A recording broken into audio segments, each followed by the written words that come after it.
Welcome. We're all expressing how strange this feels. The June 23rd, 2023 Oregon State Lottery Commission meeting is in session. It's noted for the record that Commissioner Patel is attending today's meeting via the web and a quorum of commissioners is present.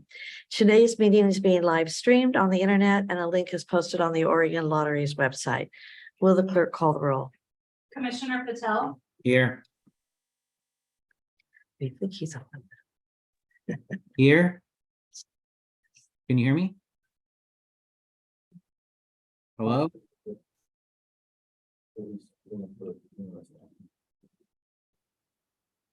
Here? All right. Commissioner Patel, Here?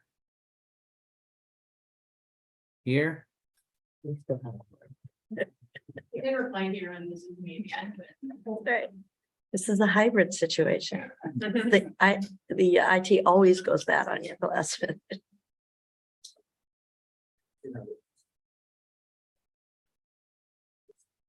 Guess we're doing.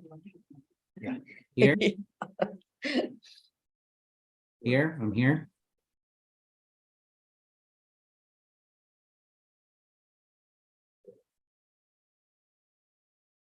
Oh, wait, can you hear me? Yeah, Thank you. I'm here. great. Perfect. Commissioner Ramirez, Here. Commissioner Wilcox, Here. Chair Zappa, Here. Thank you. We will now open the meeting for public comment. Members of the public were able to provide written comments in advance of today's meeting, or they could provide live comments via the web at this meeting or in person at this meeting.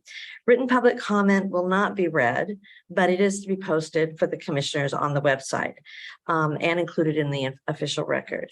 As a reminder, the public comment portion of the meeting is an opportunity for the commissioners to hear from the public, but it's not to engage in discussion. The commission will not respond to questions or comments received during today's meeting. And if you can, please limit your comments to 3 minutes. You may provide the clerk with any copies of any handouts that you have with you. So we're going to start with anyone who's on the web who's going to join us by web for public comment. Will the clerk please admit the first person waiting? we have nobody waiting, so. Okay, with that, we'll move to members of the public that are here in person and attending. As I call your name, please come forward to the microphone and state your name for the record. Bill Perry.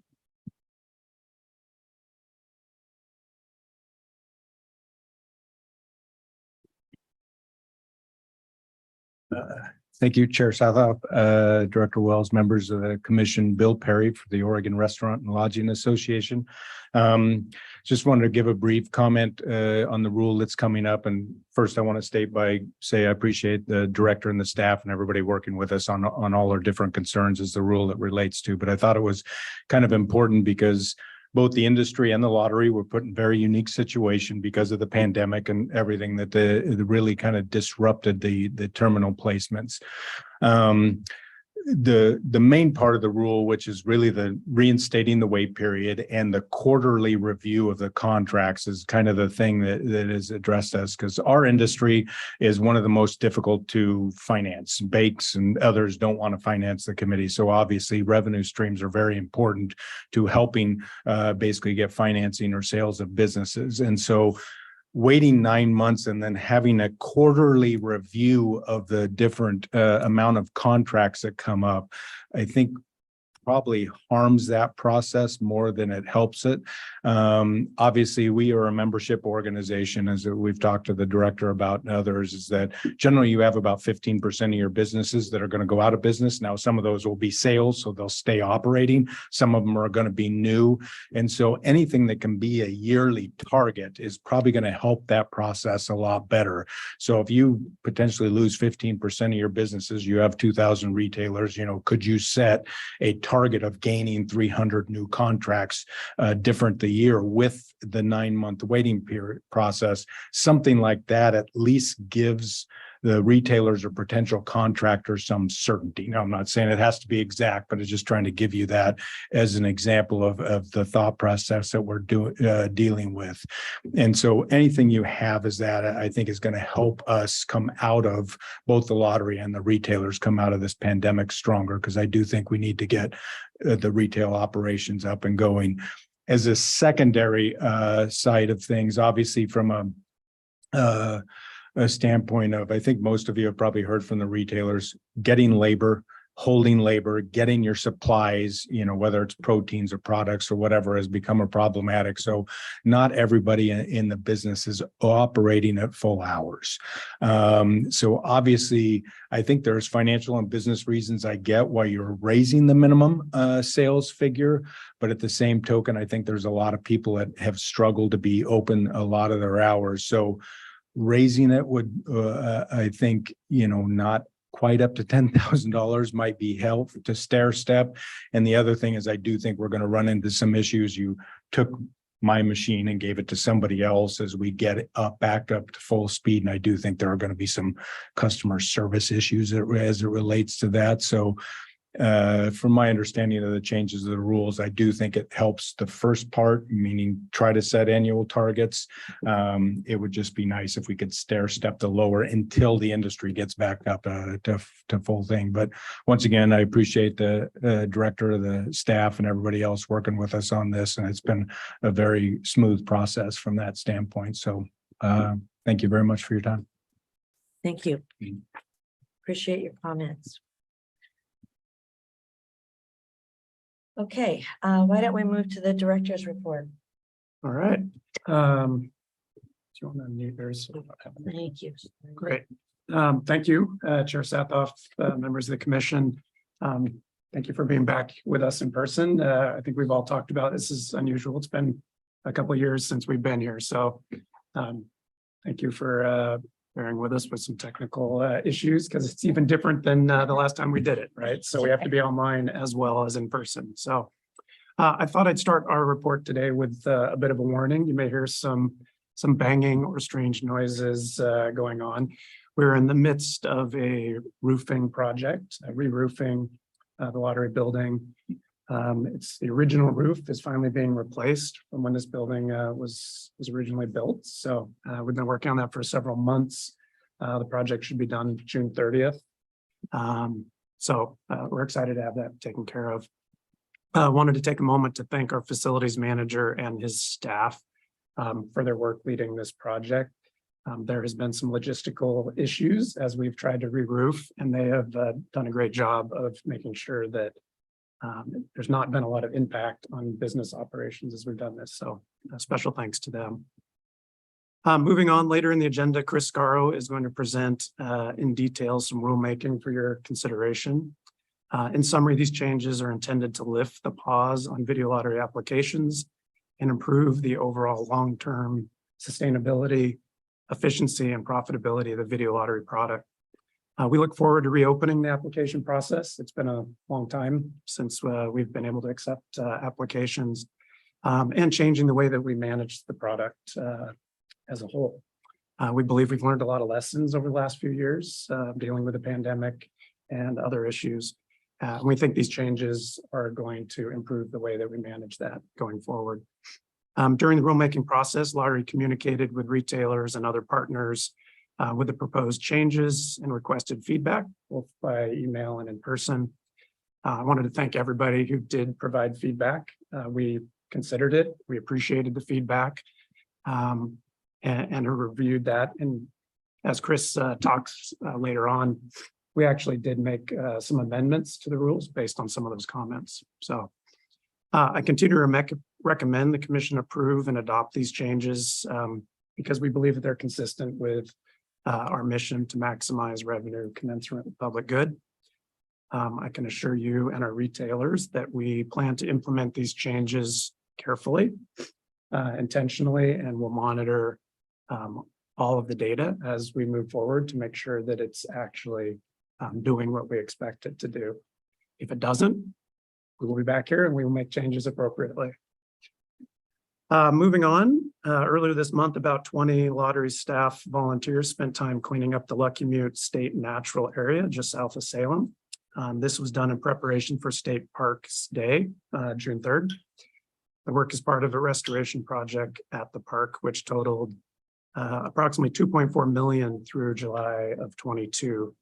All of the money for the project was funded through the Oregon Lottery grants, and Oregon Watershed Enhancement Board and Oregon Parks and Recreation Department. So thank you to our lottery staff for taking the time to volunteer and help them on that project. Moving on to sales, our overall sales remained down slightly 1.3% compared to last year. Video lottery is down 5% from last year.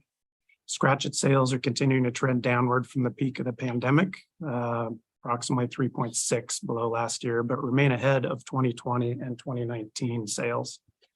Due to the recent billion-dollar jackpots in July, November, and January, our Powerball and Mega Millions sales continue to be ahead of all previous years. Powerball is up from last year by 33%, and Mega Millions is actually up by 129%. So helps balance out the other declines. And for a few winner stories, our latest Win for Life winner is Ruth S., a retiree from Grants Pass, who never played this lottery game before. She purchased 5 tickets and one of them hit the jackpot. Ruth plans to use her winnings, $52,000 a year, for a home remodel and a trip to Cancun with her husband. Robert P. from Neskowen bought a Powerball ticket this month, thinking he would take a chance. To his surprise, he won $50,000. His wife was in Mexico at the time, so he took a screenshot of the confetti showing on the lottery app and sent it to her so she knew it was for real. And lastly, Jeannie from Hillsborough stopped by the Pepper Mill Pub in Aloha, which is near her home, to play Big City 5 Diamond. She's won before, but nothing this large, taking home the jackpot of $20,397. Jeannie is going to use the money to buy her daughter a playhouse and get a new Dyson vacuum cleaner for herself. And that concludes my director's report for this month. Thank you. I just want to comment, I'm always really proud of a lot of the volunteers that goes on here. It seems like you guys always take every opportunity during the year to support some cleanup or some other very beneficial event for the state. And I just want to, from the commission, thank you for that. Even during the pandemic, there's a lot you guys did. Okay, with that, let's move to the minutes of the previous meeting. The minutes of the previous commission meeting have been circulated to the commission in advance of today's meeting. If there are no changes to the missions, is there a motion to approve? I move that the minutes of the Oregon State Lottery Commission meeting held on May 19th, 2023 be approved as final as presented today. Do I have a second? Second. Will the clerk call the roll? Commissioner Patel, Aye. Commissioner Ramirez, Aye. Wilcox. Aye. Chair Zappa. I'm going to abstain. I would miss that meeting, so I'm going to abstain. Thank you. For the record, the motion is passed. Is Kathy, sorry, there you are. We're going to move to the financial report now, Kathy, so thank you. Okay, can everybody hear me? Mhm. Okay, good. To start off with, first of all, good morning, Chair Southoff, Commissioners, Interim Director Wells. For the record, my name is Kathy Ortega, Chief Financial Officer for the Oregon Lottery. We're going to go over a couple of things today, the first of which is the operating statement for the month of May. The revenue is down about $3.4 million, largely due to video sales. We have game equipment, parts, and maintenance that was above budget. We did some game refreshes, but those are spread across the year. And so this variance will be even or not negative by the end of the year.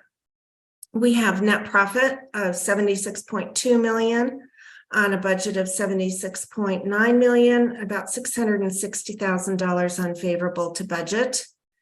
And moving on to the operating statement for the 11 months ending May 31st, net revenue of 1.292 billion on a budget of 1.281 billion is $11.5 million above budget. The commissions are always negative because when we're exceeding sales, we pay out more in commissions. But as you can see, we're doing very well on our budget for all of the other categories for the year to date, resulting in a net profit of 847.9 million on a budget of 791.4, $56.5 million favorable to budget. I have the schedule of services and supplies for the month and the year to date, showing that pretty much on the year to date basis, at least, all of our spending categories are favorable. Moving on to the balance sheet as of May 31st, I have that there for you to take a look at. And with that, I'd be happy to answer any questions on the operating statement for May and for the year. Questions or comments from the commission?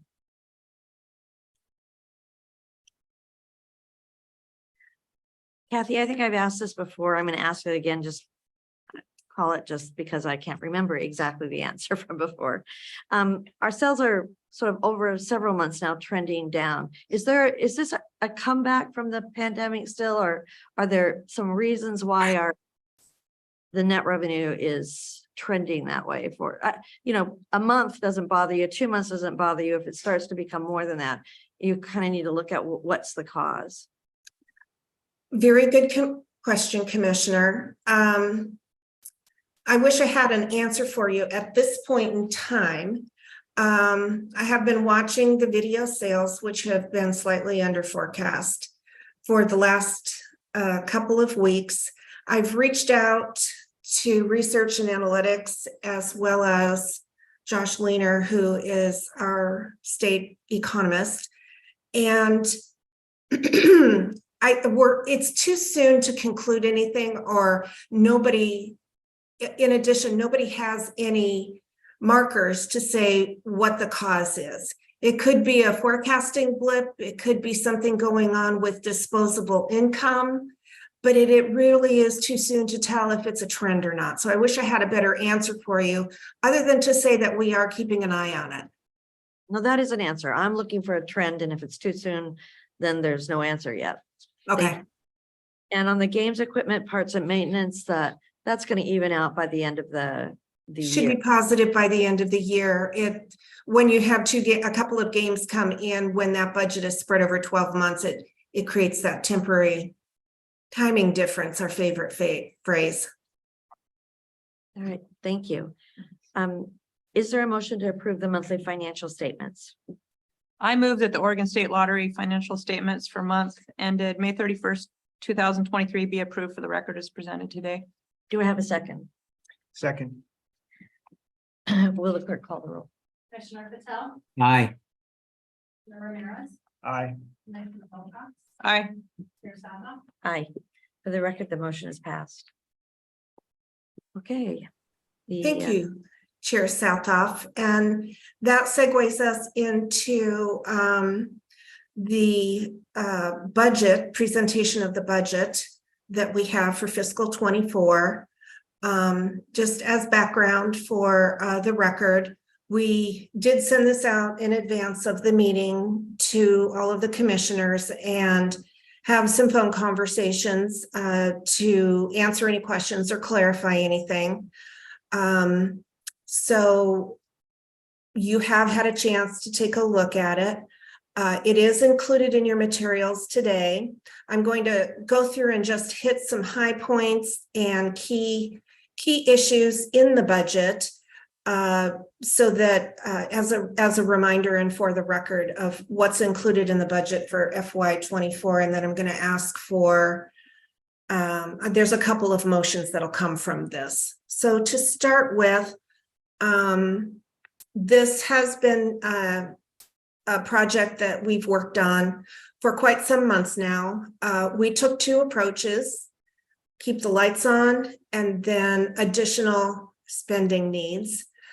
Some of the key assumptions are that the revenues are based on the May OEA forecast. We're continuing with the philosophy that video and sport bet revenues are strong until we do either see a reversal or some sort of trend emerge. Prize payouts are calculated by game design. Commissions are based on the contract rates. We have included another 10.1 million for game content to support and meet the player demands and keep our video sales strong. And that is in conjunction with the plan that we have put out on the $20 million replacement of a certain portion of our VLTs at a minimum every fiscal year. We've allowed for sales support, public information and marketing research budgets that will help us keep our revenue strong and support our strategic goals. And overall services and supplies are up as we return to regular programs of technological equipment replacement and the maintenance and upkeep of our systems. In addition, on the salary personal services line, we have included a 5.7% pay increase effective July 1st, 2023, and a 1% top of range pay increase. The increases match several of the indexes that we look to see what's going on in the marketplace and are reflective of the current economy and inflationary pressures. The top of range pay does not carry forward into base pay, and the FY24 bonus criteria will support the governor's expectations, and we will be going over those at a later point in time.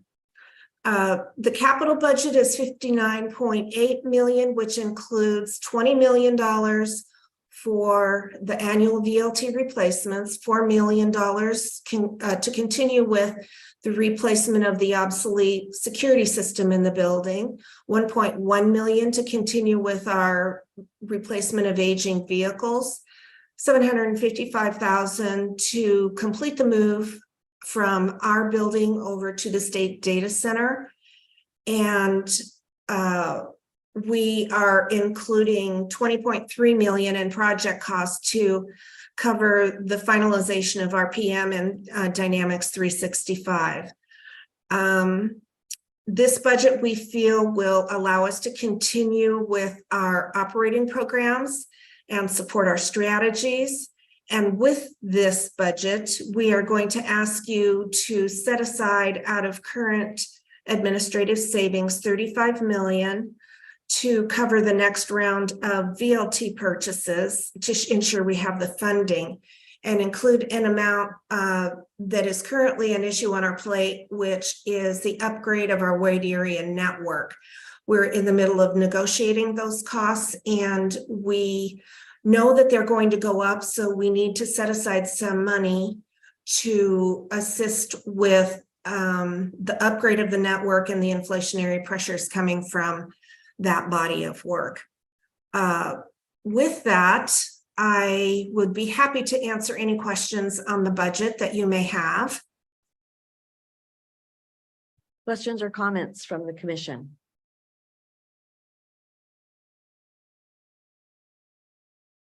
Kathy, I know that you have actually talked to all of us as well, so that but I always at the end here come up with some question I think I've forgotten to ask you. So could I just, and some of this is just help me remind me, all right? So the projects, the 23 million project total projects on modernization, a couple of them sound very familiar to me. I'm just trying to get a feel for what a couple of them are. Yes. Phase 3, 4, phase 4 planning. I don't need all the details. Just could you remind me, what is that about? It says gaming operations department, retailer experience.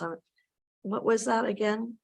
The project list is actually very small compared to what we've attempted to bite off in the past, but the largest amount on there is the continuation of the RPM, the retailer management system that we're doing through Salesforce. It is phase 3 and 4.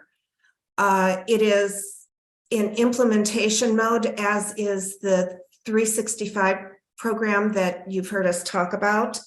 That is the largest ticket item. We do have some money in there for Aurora integration and integrating with the RPM system for phase 3, 4 with the Aurora system. And then we do have approximately, I don't know, I'll say 3.5 million on there for 365, completing some additional enhancements. Once we go live with that project, which is, I'm happy to say, on schedule to be done at the end of July. There are some enhancements that we need to do after we do have a stable go live system. And so there's a little money in there for that. Does that answer your question, Chair Sathoff? That's a lot more detail than I'm just trying to figure out. It says it's retailer experience. What does it do for the retailer? I'm at a much higher level than you were at, Kathy. Basically, it's a system to support our retailers and all of the business that we do with them. It is a very robust system. It's replacing several legacies that we have relied on that are out of date, but it includes a lot of reporting and just general systems needed, to keep that network and that retailer relationship ongoing and healthy. And Interim Director Wells, feel free to add anything to that I may be skipping over. Yeah, Chair Sathoff, I was just going to say, generally, it's more of dealing with the operational side of lottery. So that's what the Salesforce program is. D365 is replacing our financial system. Yeah. So That one. Yeah. Okay. Thank you. Sorry. Just in my head, I can remember. I know we've talked about a lot of this. And then I have another more general. About a year or so ago, we talked about on the financials separating out the modernization projects. Are we going to continue doing that in terms of having a separate line on our modernization projects? Just checking to see, because it seems we are continuing with that. That reserve, we have been spending it as we have completed projects. It's sitting at just a little above 40 million. As of this point in time, but some of the work is ongoing and will be carried into next year. And I anticipate that there will be a significant spend down of that fund during fiscal 24. Thank you. Okay, those were my questions. So would you like us to do the VLT approval or the budget? I think there's 2 motions out there for you to do that. Okay. Is there a motion to approve the request to commit funds for the purchase of video lottery terminals and video lottery network upgrades? I move that the Oregon Lottery set aside 35 million to be committed for the purchase of video lottery terminal and gaming network upgrades as discussed today and anticipated in the proposed FY24 budget. Do I have a second? Second, Will the clerk call the roll? Commissioner Patel, aye. Harris, Aye. Commissioner Wilcox. Aye. Chair Sabah. Aye. For the record, the motion is passed. Thank you.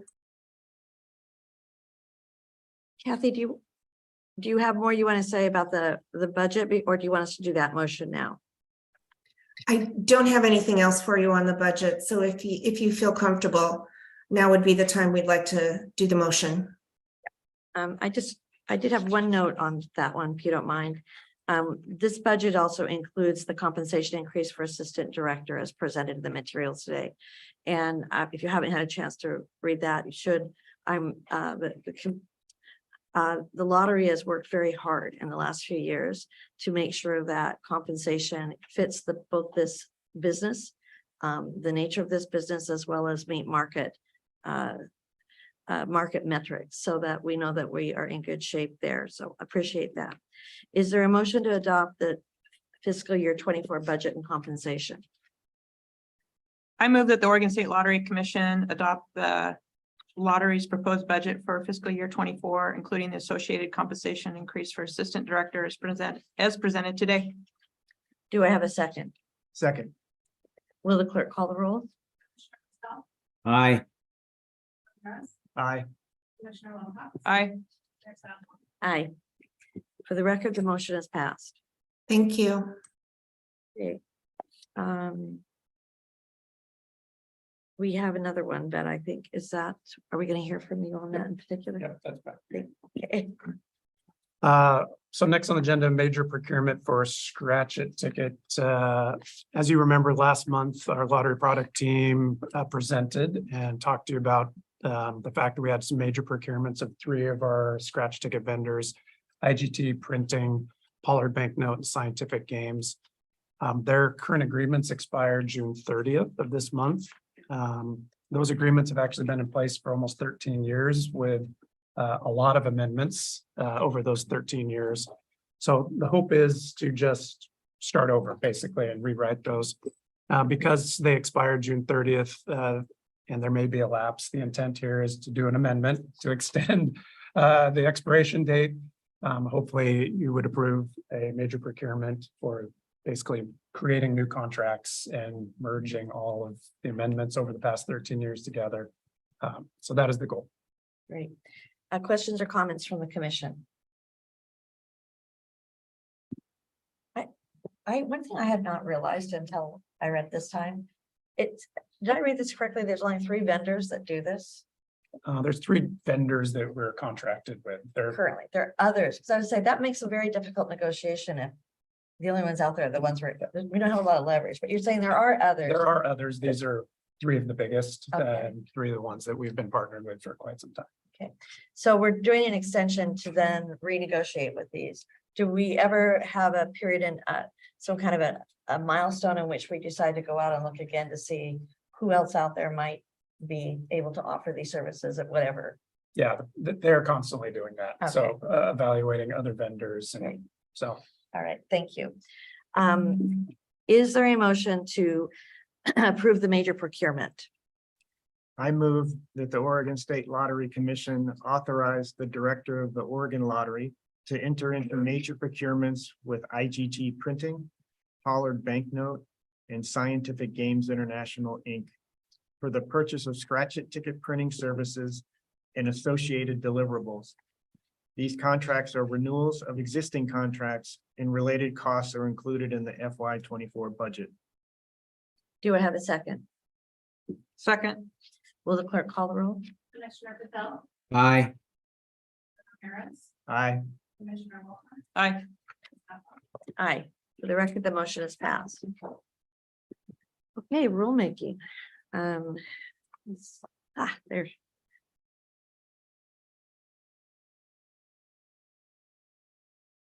Oh, yes. Who's going first? We're all together. Okay. I need assistance on these.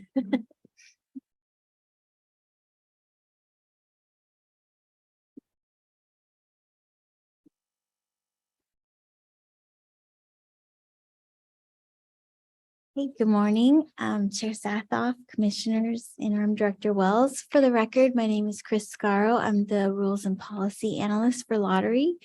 And today I'm presenting our VLT equipment management rules, and I have some help today with the presentation, and they're also here in case you have questions. Did you want to introduce yourselves for the record? Okay. Sure thing. Chair Sathoff, Commissioners, Interim Director Wells. For the record, my name is Spencer Haley, Manager of Operational Excellence in Gaming Operations here at the Lottery. Hi, Chair Sathoff, Commissioners, Interim Director Wells. For the record, my name is Lindsay Peterson. I am the manager of the gaming products portfolio here at the Lottery.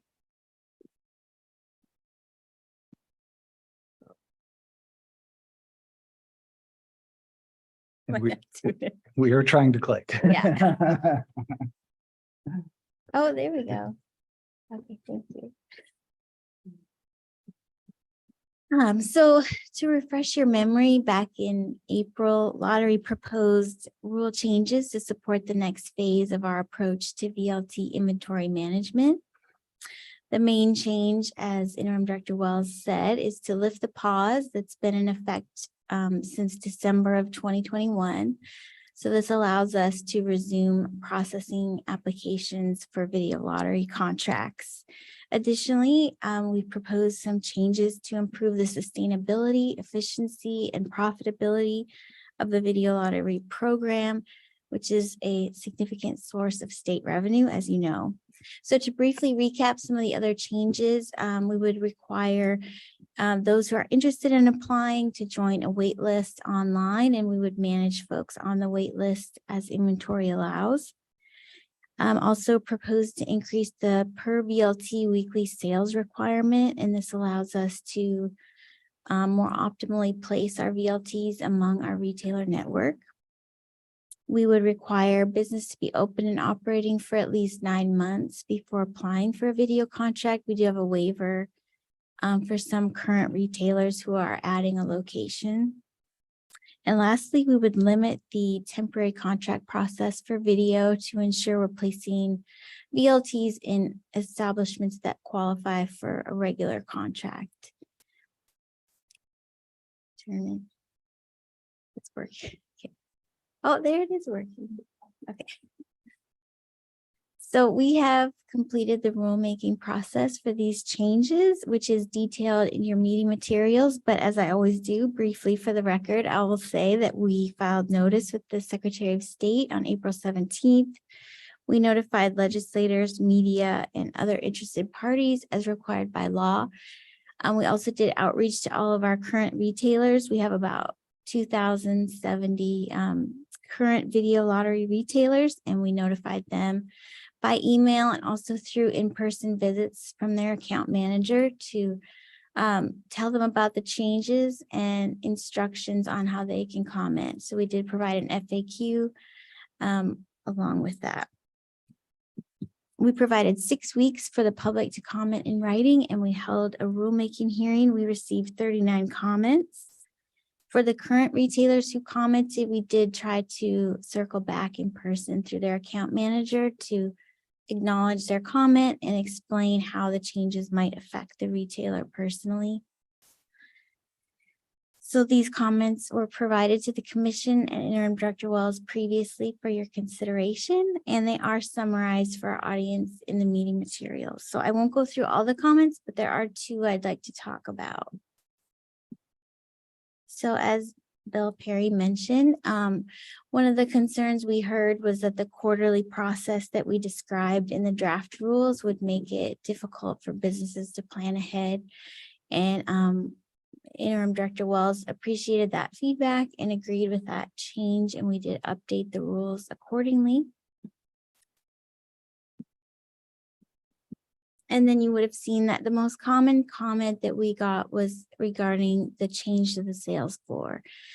We had comments that said this would be, a dire impact to their business and they would close their business, and a lot of fear among our retailers about this. And we did take that to heart, and we did revisit the $10,000 floor. We do continue to recommend that as the right sales threshold. And so these folks are going to help explain why we continue to make that recommendation to the Commission.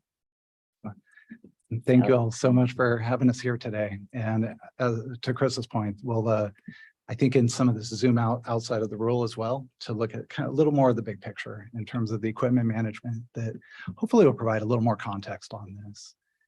And zooming out to the highest level, we have a very fancy looking conveyor belt graphic on screen. And that's internally what has been dubbed kind of moving forward, some of the approach we want to take in terms of equipment management. And this will directly call out the $10,000 threshold. There on the left side, that essentially is the lowest level of performance we see in our retailer base on a per terminal basis. And the idea is that we have a continuously flowing conveyor of sorts where we could reallocate terminals from those lowest performing sites where utilization is the lowest. And we reallocate it most likely to the highest performing sites where simply demand is outpacing supply on these number of terminals. And as evident in the budget approvals, video lottery terminals are a finite resource. So we really want to do the best job we can, looking to see where we can put them. With that comes new retailers. As we get out of the freeze, want to make sure we have terminals for them. So this is another place they could be reallocated. Also, as well as just supplemental replacement inventory and internally just safety stock, make sure we have terminals available for anything that may come up, knocking on wood, no pandemic, anything like that. However, just as part of the return to normal, this is part of it and where the $10,000 threshold somewhat originates. Do want to talk a little bit about both sides of this conveyor belt and some of the history we have on there. Could I ask a question? We Oh, can share please. that. Yeah. And there may not be an answer for this. Okay, first of all, I support what you're trying to do, and I very much appreciate the process. Looks like we were sort of, trying to reach out and come and tell us, and that we've moved a little bit heavy based on that. This issue of moving the threshold up to 10,000, and Mr. Perry mentioned it as well. From I totally see from our point of view that we're trying to drive player efficiency in the VLTs. So you're moving players into a more, instead of having 6 that they can choose from and everything's being used very little, you're trying to drive them into a smaller number.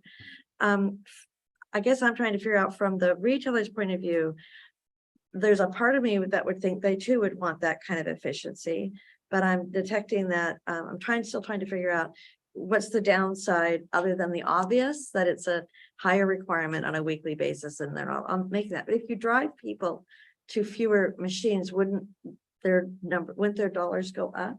Is that the assumption, or am I missing something? Absolutely, Chair Southhoff. That's one of those things. As soon as it goes from like 4 VLTs to 3 VLTs, essentially, most of the play remains, and we'll speak to that actually right on this slide a little bit.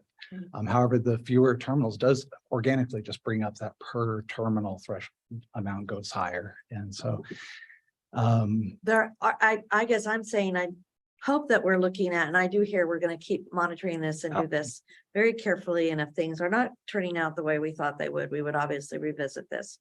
But are we aligned with the retailers on what we're trying to achieve here? And I hope so. absolutely, and then that's going to be the end goal, Yeah. 100%. And looking at these removals, the $10,000 threshold, and it's kind of the subject to removal, I think is a key on this huge component, because right now it's 236 retailers that technically fall under this threshold. Most of them, the removal of one terminal will push them above the threshold. So it's kind of it's a lever, but it's not going to be a lever that goes on forever by any stretch. And with that in mind, those 236, when we looked at the practical usage of these terminals, and that was one of the big ahas, we saw lessons over the pandemic, especially when we had terminal shut down. I think that brought to light a lot of what was capable even in the reduced hours. And as Mr. Perry mentioned, absolutely, this is a real pressure that retailers are in, lower hours, wage issues. However, at these sites, on average, it's less than an hour per terminal per day. And so, and we'll talk about the other side of the spectrum on this, no doubt. We do have some experience with terminal removals. Between 2015 and 2019, there was actually active VLT equipment management in place. And during that period, I believe it was 162 removals occurred. And this was from retailers with 2 VLTs all the way up to 6 VLTs. And we looked back really carefully at that. And I will say there's a mea culpa here, because we weren't looking back much at the time. It was just doing business as usual. Maybe that was one of the greatest lessons of the pandemic, the freeze, everything else that we're in, is we have to do that. We have to evaluate, we have to monitor, we have to be able to come to moments like this to actually talk about it. And when we look back at those, it was interesting, because 162 removals in the aggregate, it was a 5% reduction in business. It wasn't as though the removal of one terminal from a place that has 4 was a 25% loss. And now with better data, which has been a change and since that period, now we can look at actual spend level, play level data at those establishments to see maybe that 5% loss came during 1 hour of a happy hour where there might not have been another terminal to go to. And with that, now it's individual results may vary. The average was 5% loss. Some did surprisingly better after a terminal got removed. So that adds another kind of quirk into it is, for the most part, though, we'll go with the average of the 5% and feel pretty safe about that with 160 plus actual instances to observe. And then finally, it'll be proposed right now where we're thinking is that the removals will occur twice a year. We don't want this to be a continuous thing where we want there to be steady planning. Our field staff, our account managers have been provided continuous reporting as part of the feedback from public comments. We wanted to make sure everyone knows where you're at. Are you at $9,000, $11,000, $25,000 per VLT per week? And that way it's just no surprises moving forward. And we can work with folks to bring that up. And if not, then potentially subject to removal on this. On the flip side of this equation is the part that's not necessarily in rule, but it's what do we do with these terminals after the fact? Removing them is one thing.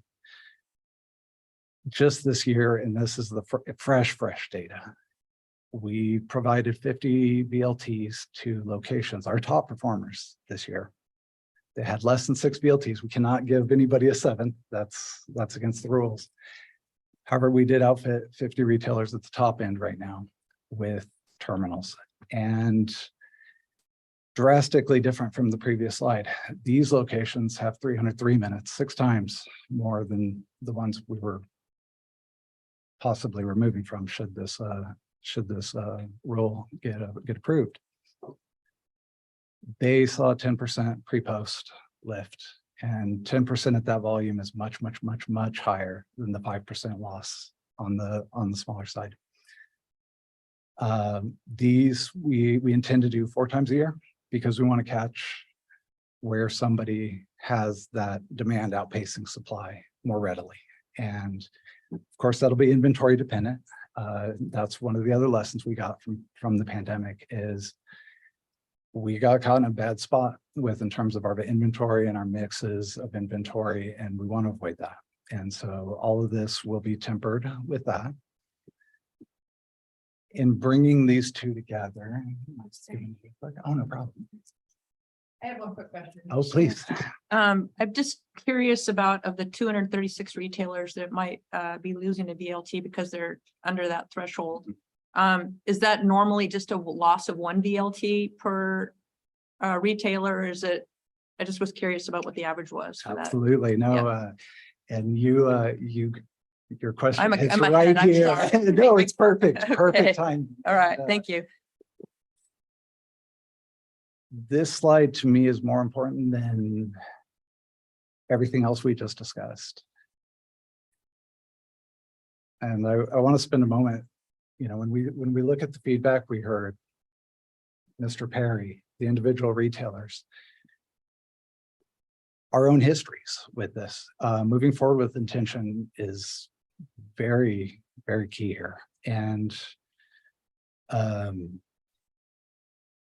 our group, everyone we've talked to, our leadership and going through this, we have to start monitoring and evaluating. Director Wells brought that up earlier, that is key, no matter which we do. The removals, the additions, alternatives, we have to keep track of that.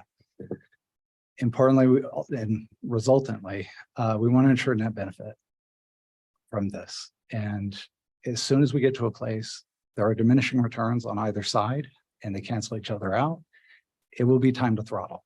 And that's one of those things. We don't know what that spot is.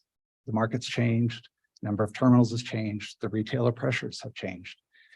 So we want to keep that in mind. And then we have to learn and we have to iterate. And next time we are here for this very conversation, we are better equipped. I mean, we're very equipped right now, but we'll be better equipped at that moment. And Commissioner Wilcox, to your point, we appreciate those concerns heavily and want to start this slowly and start with a subset of retailers at the very bottom end of the performance scale. Moving up, kind of previously as mentioned, almost a stair step toward the 10,000. Should we ever get there? We might learn that 10,000 might not be the number.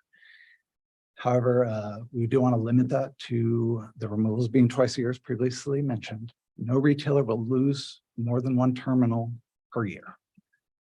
And so if somebody first cycle is on the list and they still show up on the second side of the list, we want to provide enough time for everybody to kind of adjust there. So don't want it to be too much of a penalty too fast. We have to learn on that. I'm going to ask for like a retailer 101 lesson. Absolutely. So this is going to be a stupid question. Oh, please. If I'm a retailer and I've been, because I'm under 10,000, whatever, Mhm. I end up with one VLT. Is it possible for me to hit 10,000 a week with one VLT? Oh, absolutely. Absolutely. And whether it's one VLT, two VLTs, three VLTs, forward all the way to 5. And if I start doing that, You're am I on, then eligible to get more? absolutely. You're on the list for another one. And that's what I loved when the overall direction was 2 removals per year, but the 4 quarterly additions is it provides that opportunity, and that if something changes, a new community gets built and 100 people move in next to a location right now and their sales skyrocket, we can respond.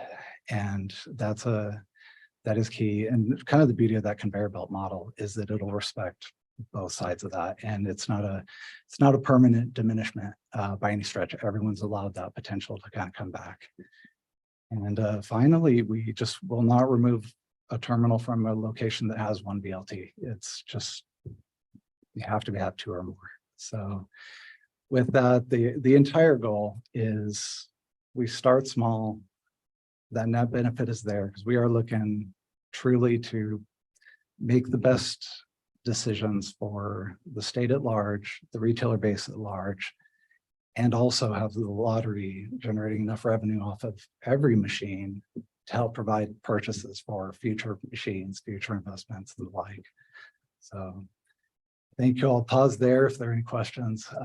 Yeah, I might be, hopefully I didn't jump ahead or miss something here, but how many retailers do we have? I guess that would include fraternal organizations that actually only have one BLT. I know that's kind of a hard question, but I'm thinking of smaller areas of the state, obviously. Absolutely. It seems like it might be a pretty small percentage of what we actually have. Very, very small. Okay. And should have a good answer for you. 8 retailers right now have Okay. one BLT. Okay, so it's very few. Yeah, I appreciate it. I didn't know. I'm just kind of thinking of, something out isolated, small town, or if it's more just fraternal type organization. Absolutely. And no, I appreciate you bringing that up Okay. too, because I think geographic distribution is one thing we looked at for the whole list of the 236. We want to make sure, and that's part of the evaluation and continuous monitoring. At the highest level, the spread of the 236 is statewide. It really Okay. looks like the larger video lottery retailer base. If that were to ever change, it needs to be on our radar. And that is very much one of those places we want to look at. On the flip side to your question, 80% of our retailers have 5 or 6 VLTs Okay. already. So this is kind of all of this work is kind of happening on the edge case. Okay. In the aggregate. That puts that in perspective. Thank you for addressing that. My pleasure. Appreciate it. So in closing, Interim Director Wells does recommend the rules as they're presented in your meeting materials today, and they will be effective on July 1st. So happy to discuss further. Otherwise, you'll have a motion if and when you're ready. Questions or comments, further questions or comments from the commission? Okay. Is there a motion to adopt the proposed rulemaking? I move that OAR 177-040-001, 003, 0017, and OAR 177-045-0030 be amended, and OAR 177-045-0035 be repealed as presented in the meeting materials today, effective July 1st, 2023. Do I have a second? Second. Will the clerk call the roll? Commissioner Patel, Aye. Commissioner Ramirez, Aye. Commissioner Wilcox, Aye. Chair Zappa. Aye. For the record, the motion is passed. Thank you, all of you. Thank Appreciate you. the information. Thank you. With that, I'll open this up if there are any other commissioner communications or other business that we should attend to right now. Not really any questions. I just want to thank the staff for doing all this work on this. I know this rulemaking changes are a huge thing for the organization, and the work that's got into it and the retail or the account managers going out and making these in-person visits and whatnot is really appreciated. I'm glad that we're trying to serve our retailers in the very best way that we can. So thank you. Yeah, I second that. It's been tremendous work by your group. Well, with that, not hearing any other business, this concludes today's meeting of the Oregon State Lottery Commission. The next meeting will be a virtual meeting and is scheduled on July 28th. Thank you for attending today's meeting, and we are adjourned.